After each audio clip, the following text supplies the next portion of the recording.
అందరికీ నమస్తే. ఈరోజు మనతో ఉన్నారు ప్రముఖ పొలిటికల్ అనలిస్ట్ కేఎస్ ప్రసాద్ గారు మనతో ఉన్నారు. మాట్లాడదాం సార్. నమస్తే. నమస్తే అండి సార్. Very hot topic. ఎందుకంటే నిన్నటి నుంచి చూస్తుంటే మొత్తంగా ఇదే నడుస్తుంది. ఎక్కడ మీడియా కవరేజ్ కూడా ఇదే ఉన్నటువంటి పరిస్థితి. మొత్తంగా మరోసారి షర్మిల అరెస్ట్.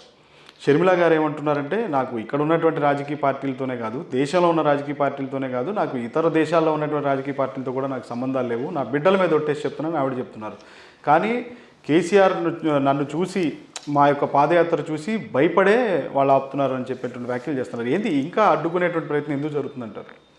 233 రోజుల పైచిలుక 3515 కిలోమీటర్లు నడిచినప్పుడు లేని బాధ ఇప్పుడు ఎందుకు వస్తుంది ఎవరికైనా?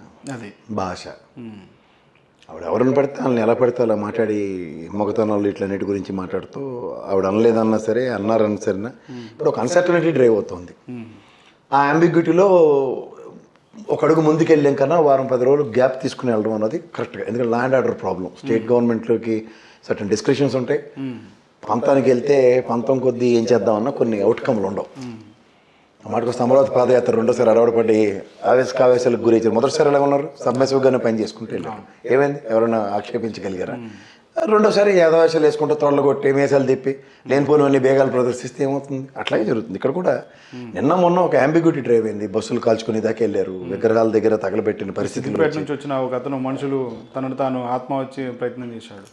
అట్లా అన్ని అన్సర్టనిటీస్లోనూ ప్రభుత్వ పరంగా ఒక నిర్ణయం తీసుకొని కొంత సమయం తర్వాత చేస్తే వచ్చే నష్టమేం లేదు. ఇప్పుడు ఈ ఆవేశాలను ఇంకొంచెం ఉద్రేకపూరిత వాతావరణానికి నెలకొల్పే కన్నా సంయమనం పాటించడం చాలా ఉత్తమం. అండ్ మోర్ ఓవర్ ఆవిడ స్థాయికి ఎవరో ప్లాంట్ చేశారా, ఎవరి వలన పని చేస్తారంటే క్లియర్గా తెలుస్తుంది. ఓవర్ నైట్ ఎక్కడ లేని నేషనల్ మీడియా అంతా ఆవిడ పక్క ఫోకస్ చేస్తుంటే ఎవరి వలన ఇవాళ నరేంద్ర మోడీ గారు బీజేపీ ప్రభుత్వంలో ఆవిడ పక్కన కెమెరా పెడితే సస్తున్నా సరే ఆవిడకి కెమెరా పెట్టట్లేదండి. ఇంత లబోదీపం అని ఎంత సస్తున్నా సరే ఎలా ఆడది ఈవిడికి ఎంత స్పెషల్ అటెన్షన్ వస్తుంటే వాళ్ళు కొంతమంది ప్లాంట్ చేసిన వాళ్ళు ఉంటారు. ఉదాహరణకి షర్మిల గారైనా లేదంటే అక్కడ పవన్ కళ్యాణ్ గారైనా గతంలో. ఇప్పుడు నిజంగా చెప్తున్నాను, పవన్ కళ్యాణ్ గారికి షర్మిల గారికి కూడా నేను కంపేర్ చేసేది ఏంటంటే వీళ్ళకి ఎక్కడ లేని హైప్ తీసుకొచ్చి వాళ్ళు ఎత్తిమే పెడుతున్నారు. వాస్తవానికి ఒక 175 నియోజకవర్గాలు అక్కడ పవన్ కళ్యాణ్ గారికి ఏమీ లేదు. ఈవిడ 119 నియోజకవర్గాలు క్యాండిడేట్లు ఎవరో తెలియదు, వస్తేనే కానీ జాయిన్ చేసుకుంటారో లేదు తెలియదు. ఈవిడ విధి విధానాలు ఏంటో తెలియదు. ఎంతసేపు కేసీఆర్ గారిని తిట్టడానికి, అక్కడ జగన్మోహన్ రెడ్డిని తిట్టడానికి పవన్ కళ్యాణ్. ఈ రెండు ప్రాపర్లీ ప్లాంటెడ్ బై బీజేపీ అని ప్రజలకు అర్థమవుతుంది. నిజంగా రాజశేఖర రెడ్డి గారు అమ్మాయిగా ఆవిడ మీద ఉన్న గౌరవంతో రెడ్డి సామాజిక వర్గం, ఎస్సీ ఎస్టీ సామాజిక వర్గం అండ్ మోరోవర్ క్రిస్టియన్ సామాజిక వర్గం ఓటు బ్యాంక్ నుంచి చేల్చడానికి వచ్చారని క్లియర్గా తెలిసిపోతుంది. ఎందుకంటే ఇదే ఎంఐఎం పార్టీని దేశం మొత్తం మీద కాంగ్రెస్ ఎక్కడ కాలు చేయకూడదు తీసుకుంటుందో ఎలా పాచి కింద వాడారో ఇక్కడ కూడా కాంగ్రెస్ సమాయత్తం అయితే ఉత్తరాదిలో ఉన్న రాష్ట్రాల కన్నా ఇక్కడ దక్షిణాదిలో కాంగ్రెస్ కనుక ఒకసారి పదవిలోకి వస్తే ఫైనాన్షియల్ ఎబిలిటీస్ క్రియేట్ అవుతాయి. దాన్ని నిరూపించాలంటే ఏం చేయాలి? విభిన్న కోణాల్లో ఈ షర్మిల గారితో కూడా ఒక డిఫరెంట్ రాజకీయం చేస్తారు. ఒకవేళ నిజంగా బీజేపీ సపోర్ట్ లేదన్నా ఈవిడ వల్ల అట్ ద కాస్ట్ ఆఫ్ కాంగ్రెసే. ఈ టీఆర్ఎస్ ప్రభుత్వానికి వచ్చిన నష్టమే లేదు. టీఆర్ఎస్ ప్రభుత్వం నుంచి ఎవరు వచ్చి జాయిన్ అయిపోయే వాళ్ళు కూడా కాంగ్రెస్ ఓట్లు సమైక్య రాష్ట్ర భావాల నుంచి ఆవిర్భవించిన షర్మిల గారు వీళ్ళందరినీ అందరికీ తెలుసు. రాజశేఖర రెడ్డి గారి కుటుంబం లేకపోతే జగన్మోహన్ రెడ్డి గారు ఆ టైంలో జగన్మోహన్ రెడ్డి గారి సహాయశక్తి ఒక కోడల పిల్లలను నేపథ్యంతో కాలు పెట్టి వాళ్ళ మొత్తానికి తెలంగాణలో నాకు సమాజం పట్ల చిత్తశుద్ధి ఉంది, తెలంగాణ పోరాటం మీద వీళ్ళని మీద మాట్లాడుతుంటే అదొక డిఫరెంట్ కోణంలో ఆవిష్కరించారు. తెలంగాణకి కాబోయే సీఎంని కూడా నేనే గంటాపదంగా చెప్తున్నాను. అదే చెప్తున్నానండి. మొదటి ఒంటే గుడారం కథ తెలుసు కదా, అలాగే అవకాశం ఇస్తే అక్కడికి చీఫ్ మినిస్టర్ పదవి దాకా వెళ్ళిపోయే పరిస్థితులు క్రియేట్ అయిపోయి ఆయన కూడా 170 స్థానాలు నేనే పోటీ చేస్తే నేనే ముఖ్యమంత్రి, ఈయనకి ఆవిడకి తేడా ఉందా చూడండి. క్షేత్రస్థాయిలో ఏముందో ఒక మాట్లాడమంటే అది మాత్రం మాట్లాడు. గ్రౌండ్ వర్క్ ఏం చేశారు? మీ నియోజకవర్గంలో బూత్ ఇన్ఛార్జ్లు ఉన్నారా?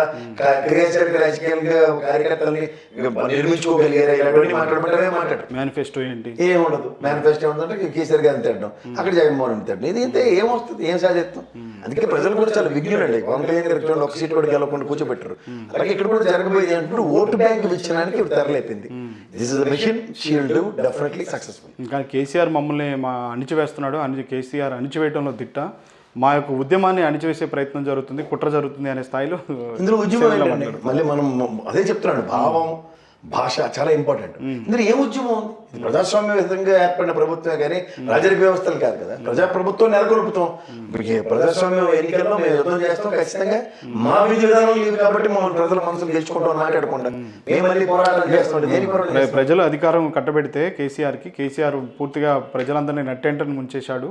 అందుకనే నేను ఉద్యమ బాట పట్టాను, పాదయాత్ర చేస్తున్నాను అనే స్థాయిలో మాట్లాడారు. అవునండి, మీరు పాదయాత్ర చేస్తున్నారు, స్థితిగతుల మీద ప్రభావితమై మాట్లాడుతున్నారు. ఎవరు కాదంటే కదా, మీకు మ్యాండేట్ ఇవ్వాలి కదా. నెక్స్ట్ ఇప్పుడు యుద్ధం ఏం చేస్తారు? ఏదైనా రాజరిక వ్యవస్థ కత్తి డాలు పట్టుకుని ఆయన పేక్ కోసేసి నేను నా రాజ్యం వచ్చేస్తుందని చెప్పడానికి. నాకు ప్రాణహాని ఉందని స్వయంగా చెప్తున్నారు.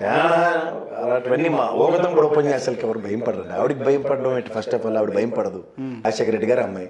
రెండోది ఆవిడకి ప్రాణహాని. ఆవిడ గురించి ఎవరేమంటారు? అనవసరంగా భావావేశాన్ని నియంత్రించుకోకపోతే ఏమని పవన్ కళ్యాణ్ గారికి కూడా చెప్పాల్సిన రీతిలో చెప్తున్నారు కదా అందరూ. అలాగే చెప్తారు. దానికి మీరు ప్రాణహాని ఇలాంటివన్నీ పెడితే పవన్ కళ్యాణ్ గారికి కూడా అదే అయింది కదా. ప్రాణహాని అంటే ఏమైంది? రెక్కి నిర్వర్తించిన పెట్టకథలు చెప్పారు. లాస్ట్గా తాగుముచ్చలు వచ్చి 4 నాటకాలు పెడితే దానికి పెద్ద బెల్లప్పులు ఇచ్చారు. అలా ఈవిడ స్థాయి ఉంది రాజశేఖర రెడ్డి గారు అమ్మాయిగా. ఇవాళ ఖచ్చితంగా ఒక క్రిస్టియన్ సామాజిక వర్గం అండ్ SC/ST సామాజిక వర్గం, రెడ్డి డిసెంటెడ్ సామాజిక వర్గం అండ్ అన్న సేమ్ సినారియో రాజశేఖర రెడ్డి గారు ఒరిజినల్ ఓటు బ్యాంక్కి గండి పెట్టడానికి వచ్చారు. దాని మీద ఎంత ప్రాక్టివ్గా పనిచేస్తారో చేయమనండి, అంతకన్నా ఇంకేం లేదు.